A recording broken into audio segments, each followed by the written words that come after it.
स्वागत है आप सबका आज की मुबारक इबादत में, जिसमें हम अपने मुक्तिदाता खुदावंद यीशु मसीह के आगमन और उनके जन्म उत्सव को संबोधित इस इबादत में खुदा की खिदमत में आप सबको बधाई हो, क्योंकि हम सबके लिए एक मुक्तिदाता पैदा हुए।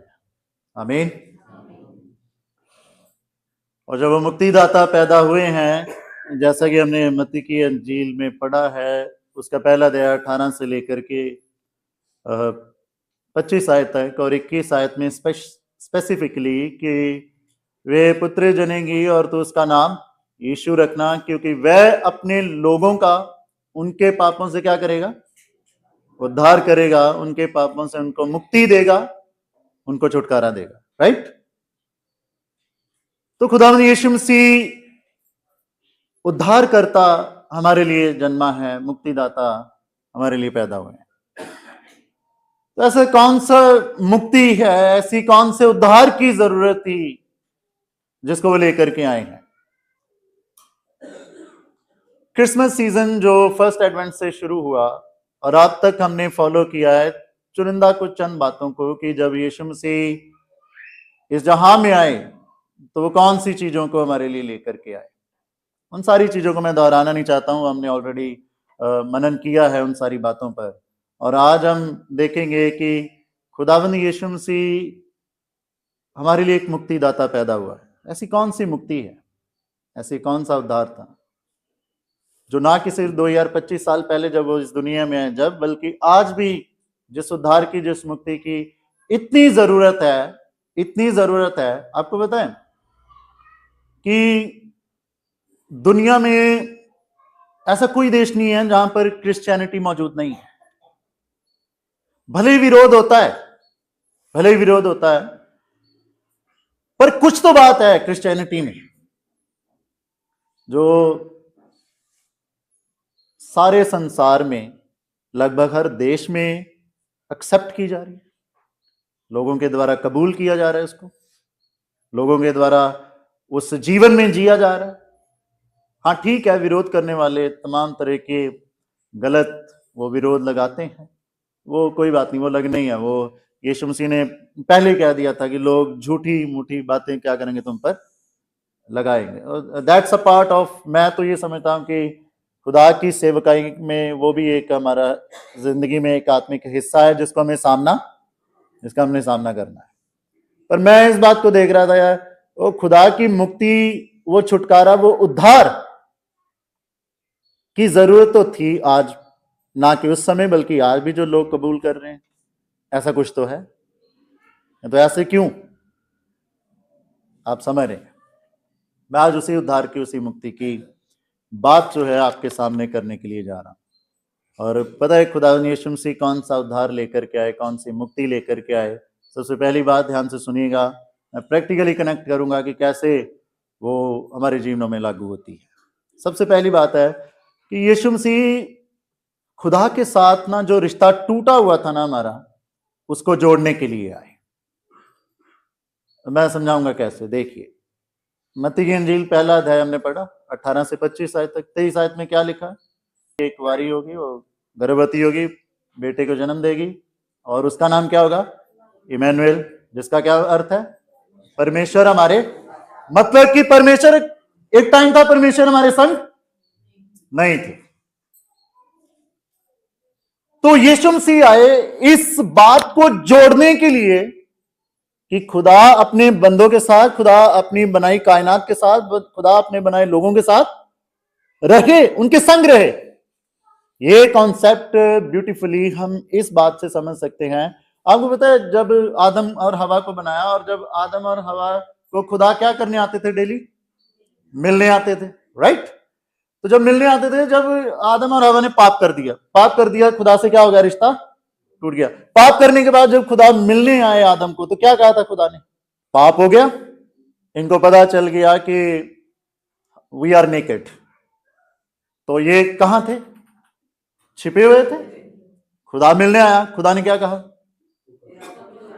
हे आदम तू, जब पाप नहीं किया था, क्या तब खुदा ने कभी आवाज दी कि हे आदम तू कहां है?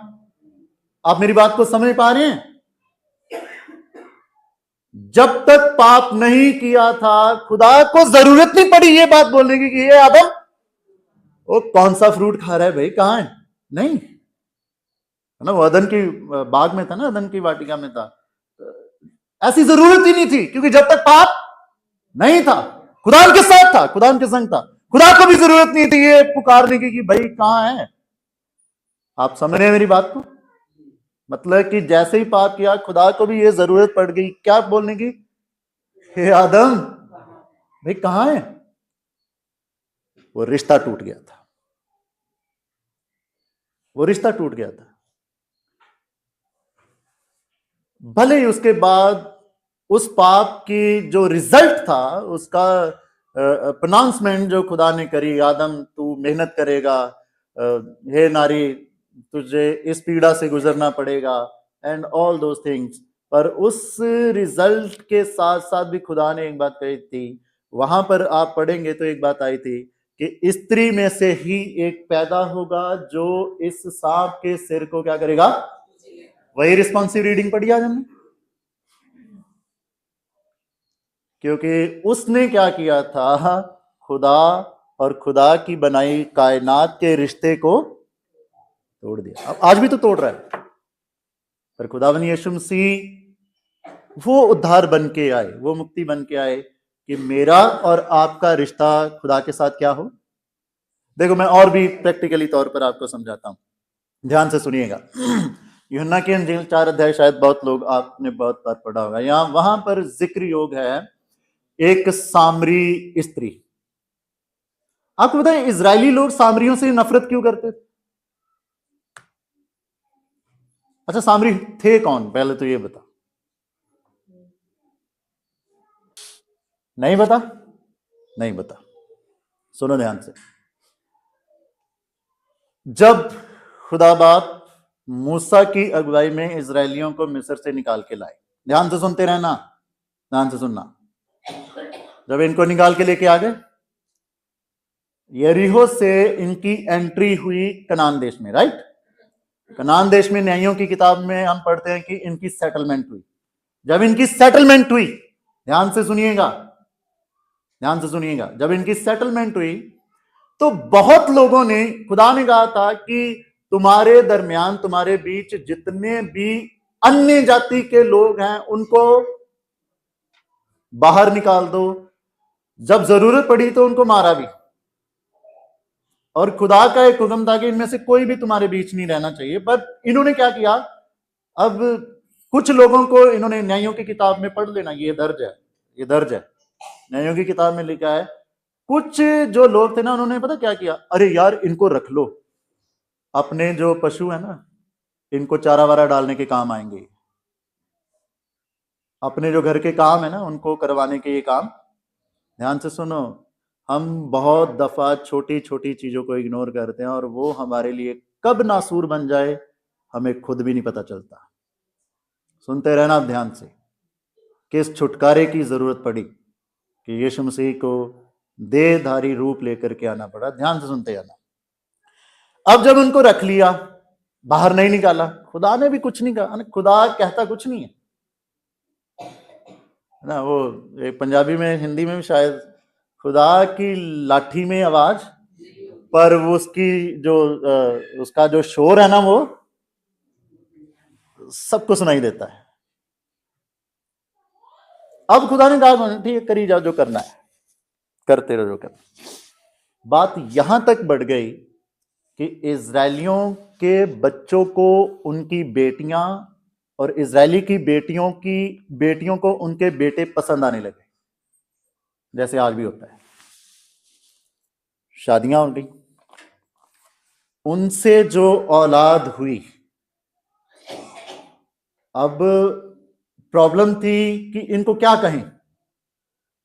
एक इजरायली है, मान लीजिए एक इजरायली है, एक जो अशूरी थे या जो दूसरी कौम के थे, मेल हुआ, शादी हो गई, बच्चे हुए, वो क्या कहलाएंगे? दे वर कॉल्ड समैरिटन्स। अब समझ में आई बात? मैंने ये बात क्यों छेड़ी, अब ध्यान से सुनिएगा। सामरी थे ये। अब यीशु मसीह यूहन्ना की इंजील 4 अध्याय में देख रहे हैं कि वो एक कुएं पे है, वहां पर एक सामरी तीवी औरत पानी भरने आई है, और जब यीशु मसीह ने पानी मांगा तो सामरी तीवी ने क्या कहा था कि तू यहूदी होकर मुझसे पानी क्यों मांग रहा है? क्योंकि देयर वॉज अ डिफरेंस कि यहूदी लोग इनसे पानी तो छोड़ो कोई रिश्ता नहीं रखते थे, पर यीशु मसीह क्या कर रहा है? पानी मांग रहा है। बिकॉज क्योंकि यीशु मसीह बियॉन्ड कास्ट सिस्टम, बियॉन्ड जो भी बंधन इस समाज ने बनाए हुए हैं उससे बियॉन्ड काम करने आए। हम कहते हैं ना यीशु मसीह प्यार लेके आए, तो उसका प्यार सिर्फ यहूदियों तक, सिर्फ क्रिश्चियंस तक सीमित नहीं था। आज भले ही लोग हम पर ब्लेम लगाते हैं कि ये धर्म परिवर्तन, अरे हम धर्म परिवर्तन नहीं करते, यीशु मसीह के नाम में जिंदगियां बदलती हैं। आमीन। कोई नहीं धर्म परिवर्तन होता। कभी देखा है मेरे पापा के नाम के साथ आज भी जसवंत सिंह लगता है। मेरे पापा का नाम जसवंत सिंह है। धर्म नहीं बदलता, वो नाम नहीं बदलता, वो जाति नहीं बदलता। जाति तो खैर उसने बनाई भी नहीं है, ये सब हमारी बनाई हुई चीज। तो जब ये सारी बातें हुई तो वहां पर स्त्री के पास है यीशु मसीह। अब जब यीशु मसीह स्त्री के पास है, यीशु मसीह ने कहा कि अगर तू मुझसे मांगती ना तो मैं तुझे वो पानी देता जिससे तुझे कभी प्यास नहीं लगती। अब वो ठहरी, क्योंकि गांव से बाहर कुआं था जहां से वो पानी लेने आई थी, और ऐसे था समैरिटन लोगों का, उनको बाहर से जाकर के पानी लाना पड़ता था। अब यीशु मसीह वहां पर है। यीशु मसीह ने कहा तू मुझसे पानी मांगता मैं तुझे ऐसा पानी देता कि जिससे तुझे कभी प्यास नहीं लगती। ध्यान से सुने जाना, मैं ये बातें क्यों बता रहा हूं, कौन सा रिश्ता टूटा था जो यीशु मसीह जोड़ने के लिए है। अब ये सब बातें हो रही हैं।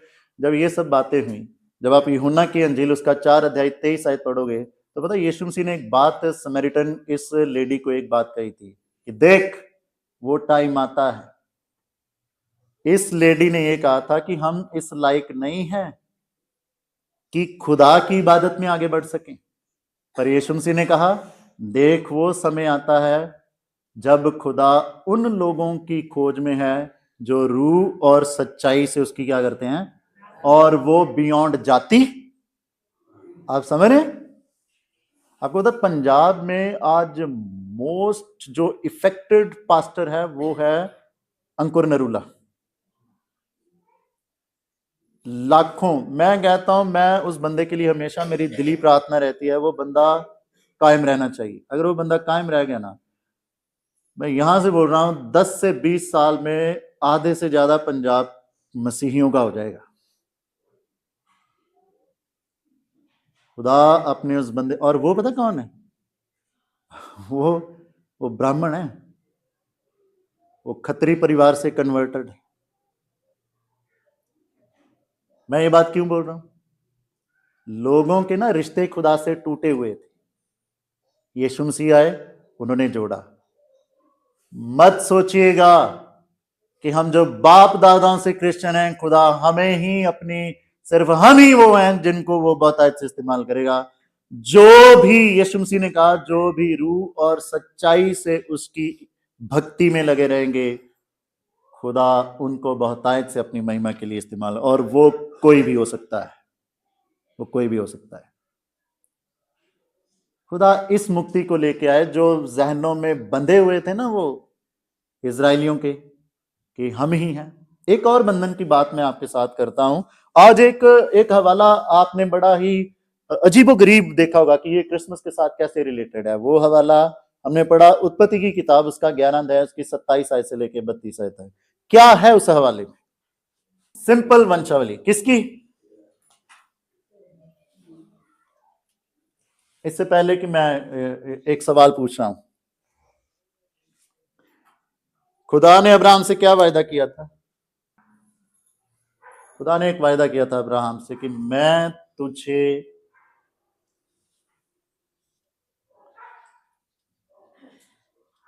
कनान देश दूंगा, तुझे और तेरी पीढ़ी को।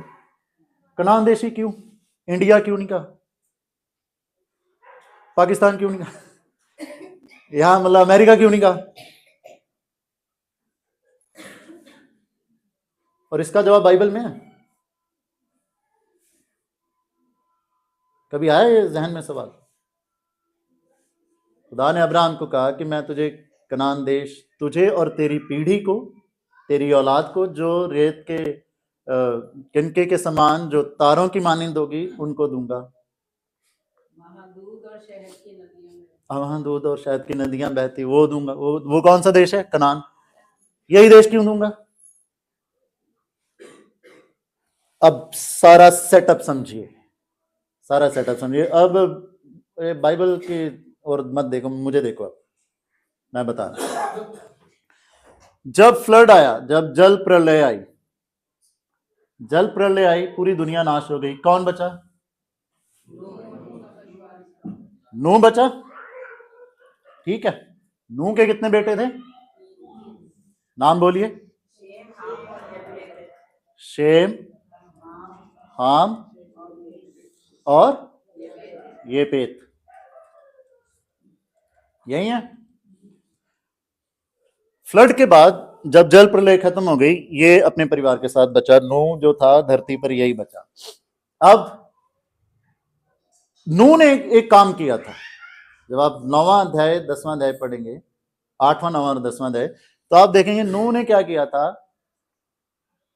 मदिरा सेवन, वाइन पी, और उसमें वो मदहोश नेकेड पड़ा था। ठीक है, अब इन तीनों बेटों ने, एक बेटे ने क्या करा, अपने बाप को नग्न अवस्था में पड़े हुए देख लिया। सुनते हैं ना ध्यान से, यहीं से कनेक्टेड है। किसने देखा था? हाम ने। इसने जाके इन दोनों को बताया। वो बात तो मजाकिया मूड में बताया जाए। इन्होंने क्या किया, शेम ने और ये पेट ने, इन्होंने कपड़ा लिया, अपने बाप की नग्नता को ढांक दिया। नूह होश में आया। नूह जब होश में आया तो 11 अध्याय पढ़ना। नूह जब होश में आया तो नूह ने क्या कहा? यहां पर नूह ने अपने इस बेटे को और अपने इस बेटे को ब्लेसिंग दी, और इस बेटे को क्या किया? श्राप दिया। इस बेटे को ब्लेसिंग दी कि ये तेरा दास होगा, और ये जो धरती है ये तेरी पीढ़ी के साथ होगी। अब हमने वंशावली किसकी पढ़ी है? शेम की। शेम से कौन पैदा हुआ? शेम की पीढ़ी में से तेरा, और तेरा से कौन? तेरा से कौन? अब्राहम। पूरा कनेक्शन समझ में आ रहा है अब कि क्यों अब्राहम को खुदा ने वायदा किया कि ये देश मैं तुझे और तेरी पीढ़ी को दूंगा। यहां से नहीं समझ में आया, मैं फिर से एक्सप्लेन कर दूंगा, but this need to be, ये समझने की जरूरत है। आ गया समझ सबको? अब एक बात बाइबल में दर्ज है कि खुदा नहीं चाहता कि किसी भी जान का क्या हो? नुकसान हो। उस चीज को कि किसी का भी नुकसान ना हो, इसका भी नुकसान यीशु मसीह इसके लिए भी आए। वो जो रिश्ता इसका और इसकी पीढ़ी का टूट गया था ना, अब समझ में आ रहा है? अब मैं प्रैक्टिकल समझा रहा हूं। अब जिन लोगों को लगता है ना कि हमारे साथ ही ऐसा क्यों हो रहा है, they need to understand, they need to evaluate their life. मैं हमेशा कहता हूं, हर बार बॉस गलत नहीं होता है। कभी कभी हमें खुद को भी देख लेना चाहिए कि हम भी काम ढंग से कर रहे हैं या नहीं कर रहे। खुदा यही उद्धार को हमारे लिए लेके आए। हो सकता है हमारी नेगेटिव सोच की वजह से, हमारे जेलसी बिहेवियर की वजह से, हमारे सुपरियोरिटी कॉम्प्लेक्स है ना, सुपरियोरिटी की हम ही हम है, बाकी तो सब पानी कम है, इसकी वजह से बहुत सारी ब्लेसिंग्स रुकी हुई। खुदा उस चीज को खत्म करने के लिए आए ताकि वो रुकी ना रहे। उस सुधार की आज कौन कह सकता है कि इस सुधार की हमें जरूरत नहीं है? इसलिए मैंने कहा बधाई हो आपको। किस बात की? आज मुक्तिदाता हमारे लिए यीशु मसीह के नाम में आप आज आजाद होंगे, जो भी फील करते हैं। आमीन। यीशु मसीह इस उसको लेके आए, पर ये किन के लिए? जो हमने हवाला पढ़ा यूहन्ना की अंजील में से पहला अध्याय उसकी 12वीं आयत में, पता क्या लिखा है? जितनों ने उसे कबूल किया उतनों को खुदा ने अपनी संतान, पंजाबी में बड़ा ही खूबसूरत लिखा है, अपने बेटे और बेटियां होने का, beyond caste, beyond religion, beyond your financial status. बस जितनों ने यीशु मसीह को क्या कर लिया? ग्रहण कर लिया। वो चाहे कोई भी है, वो चाहे समैरिटन थे, वो चाहे हाम की वंश में से क्यों नहीं है, उन सबको क्या हक मिल गया? कि वे सब खुदा के बेटे और बेटियां। आमीन। यही उद्धार लेके आए यीशु मसीह, जिस उद्धार की बातचीत हो रही, ये उद्धार लेकर के आए। तो लेसन हमारे लिए सबसे पहला है कि हमें उसको क्या करना है? ग्रहण करना है। अपनी सोच में, अपने दिलों में, अपने उठने बैठने में, अपने जीवन की हर बात में ग्रहण कर लो यीशु मसीह को। आप उसके साल्वेशन को अपनी जिंदगी में देखेंगे। आमीन। Let's move to the second point कि ऐसी कौन सी मुक्ति खुदावंद यीशु मसीह हमारे लिए लेकर के आए। यीशु मसीह हमें बंधनों से आजाद करने के लिए, मुक्ति देने के लिए, बंधनों से छुटकारा देने के लिए आए। अब आप बंधनों से क्या समझते हैं? कैन समबडी एक्सप्लेन बंधन क्या होते हैं? मैं आपको एक छोटी सी एग्जाम्पल के साथ बंधन का मतलब समझा रहा हूं, सारे ध्यान से सुनिएगा। एक बार एक बेटी किसी घर में, एक अनाथालय में थी। She was adopted by a family. When she was adopted by a family, suddenly the tragedy happens. क्या हुआ कि जिन्होंने अडॉप्ट किया था उस घर की वो जो लेडी थी वो मर गई। अब बाप उसकी रहनुमाई करा, बाप था शराबी। सारे मेरी तरफ ध्यान, बंधन समझ में आएगा, बंधन क्या होते हैं। वो अपने बाप के तमाम बुरे तबीयत, तमाम बुरे व्यवहार सहती सहती बड़ी।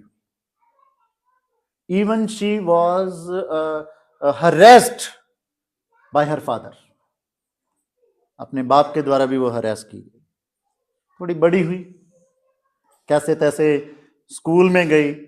स्कूल में जो टीचर थे, कुछ ऐसे मेल टीचर थे, उनसे भी वो हरेस हुई। बाद में कुछ स्कूल के बाद कुछ छोटी मोटी जॉब करने लग गई। जहां भी वो जॉब काम करने लग गई, वहां पर जो मेल्स थे उनसे भी वो हरेस हुई। उनसे भी उसने बहुत सारी ऐसी शारीरिक शोषण कह सकते हैं, इन सारी चीजों को बहुत झेला उसने। उसके बाद कैसे कैसे करके किसकी शादी हो गई। शादी के बाद जो पति था वो भी ऐसे ही।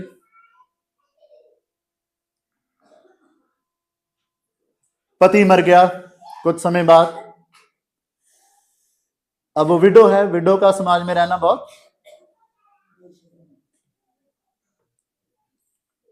हर तरफ से। उसके बाद भी वो शोषण रुका नहीं। उसके जहन में एक पिक्चर बन गई, क्या? कि सारे मर्द ये होते हैं बंधन। हमारे माइंड में, हमारे दिमाग में कोई भी ऐसा विचार जो हम चाहकर भी बदल नहीं सकते हैं, ऐसे बहुत सारे विचार होते हैं जो हमें एक ही जगह पर क्या करके रखते हैं? बांध करके रखते हैं, उससे हमें आगे नहीं बढ़ने देते। और इसीलिए तो मैं कहता हूं कि गंदी सोच और पैर की मोच बंदे को कभी आगे बढ़ने, गंदी सोच कह सकते हैं, कोई भी नेगेटिव थॉट कह सकते हैं, ये होते हैं बंधन। एक दूसरी एग्जाम्पल बंधनों की मैं आपके सामने रखना चाहता हूं। कभी ऐसा लगा है कि लाइफ में कोई अजीज ऐसे हैं जो एक ही बीमारी से पता नहीं कितने सालों से पीड़ित है? आपको पता है बाइबल में एक बात दर्ज है, एक वो हिंदी में क्या कहते हैं उसको, कुबड़ी कुबड़ी स्त्री, है ना, बाइबल में दर्ज है, मैं आपने ऐसे नहीं बोल रहा हूं, ध्यान से सुनिएगा। वो लगभग शायद 18 साल से कुबड़ी थी,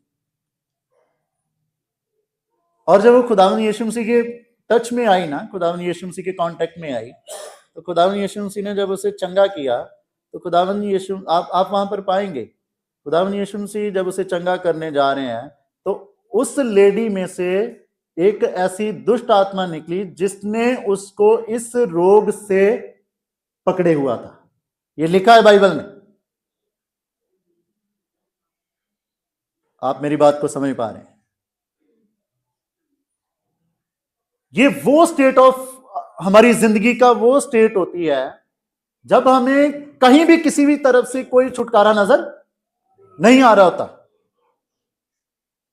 किसी भी तरफ से कोई छुटकारा जब नजर नहीं आ रहा था, हम एक ही उससे, 18 साल थोड़े नहीं होते, वो 12 साल से भी एक लेडी थी, 18 साल से, 38 साल से। क्या मैं कहने की कोशिश कर रहा हूं, ऐसी चीजें जिन्होंने हमें लंबे समय से पकड़ के रखा है, अगर हम उसकी पकड़ में हैं, we are in such a bondages, हम उन बंधनों में हैं, क्योंकि बहुत दफा उन्हीं चीजों की वजह से हमारी नामधराई भी हो जाती है। आप समझ रहे हैं? नामधराई कैसे? अरे इनको फीकी चाय देना, नहीं तो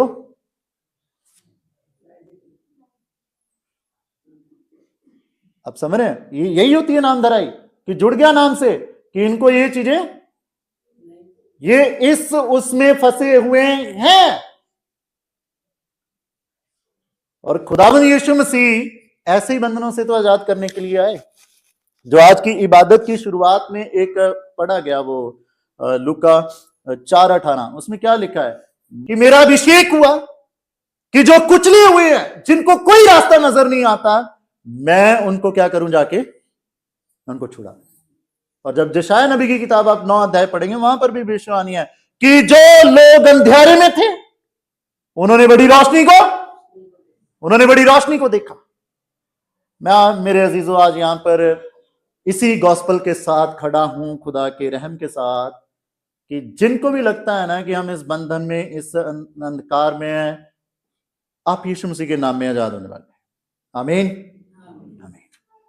तीसरी और आखिरी बात, लास्ट पॉइंट,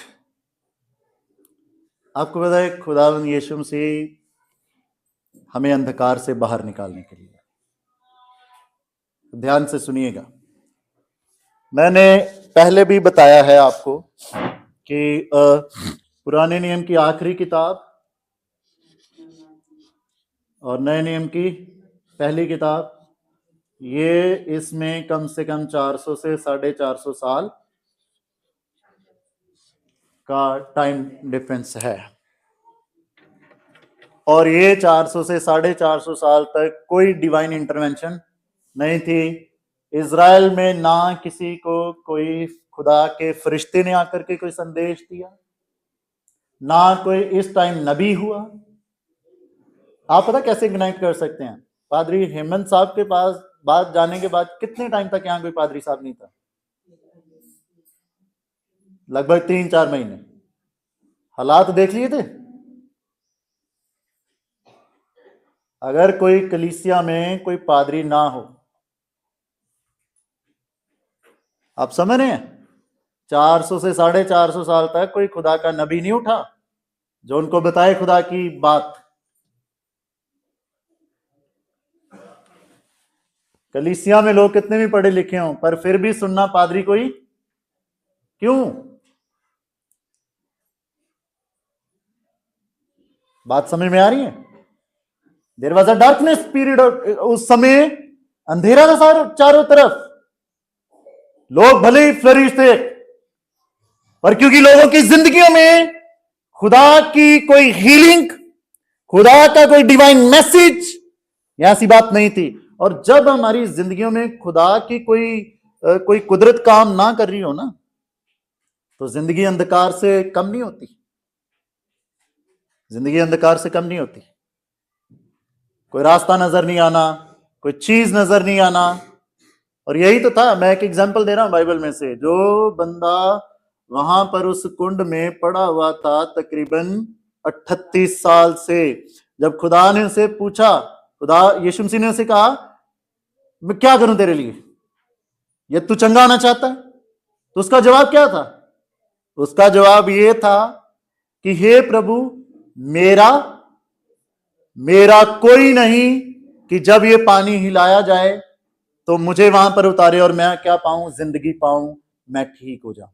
उसने ये नहीं कहा मैं ठीक होना चाहता हूं, उसने अपने जिंदगी में फैले हुए उस अंधेरे को खुदा के सामने रखा कि मेरी लाइफ जो है वो पूरे अंधेरे से भरी हुई है।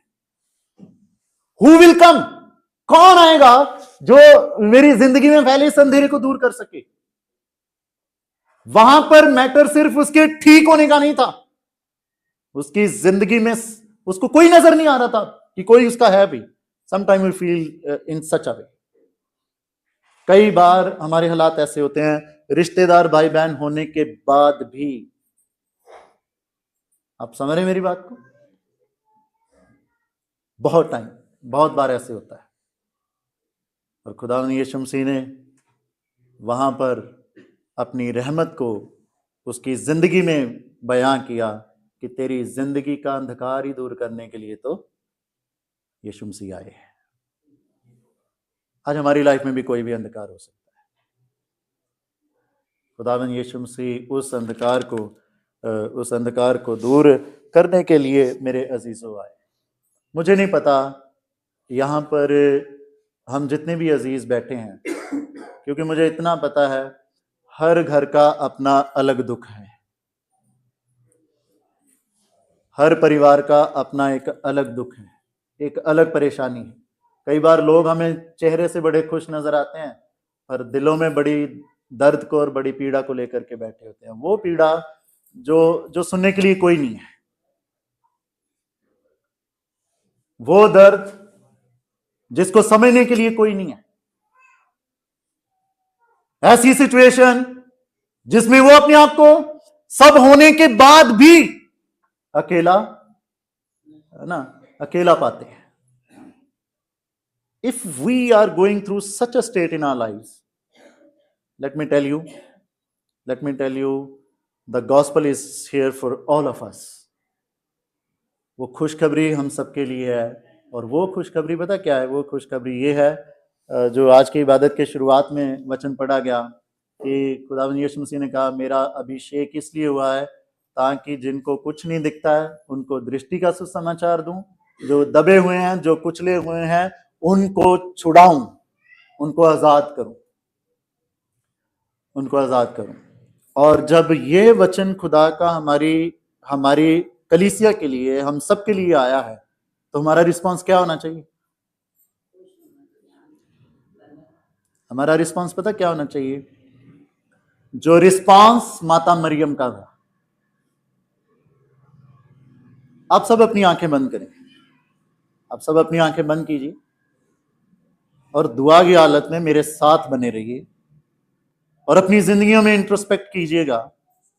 आज भले ही हम किसी भी रीति से खुदा की हजूरी में, किसी भी बंधन में, किसी भी अंधकार जो हमें नजर आता है, बेरोजगारी के लिए भी हो सकता है, अपने भविष्य को लेकर के हो सकता है, अपनी बीमारी लाचारी को लेकर के हो सकता है, या अपनी जिंदगी में हमने कोई ऐसा डिसीजन ले लिया जिसने हमारी जिंदगी में आज भी एक उथल पुथल और अंधकार जैसा माहौल बना करके रखा है। तो खुदावन यीशु मसीह का ये कलाम जो मेरे और आपके लिए आया है कि खुदावन यीशु मसीह इसलिए आए ताकि वो दबे हुओं को, कुचले हुओं को छुड़ाए। और आज अपने मनों में मेरे साथ इस प्रार्थना को कीजिएगा, इस दुआ को कीजिएगा जो माता मरियम ने करी है।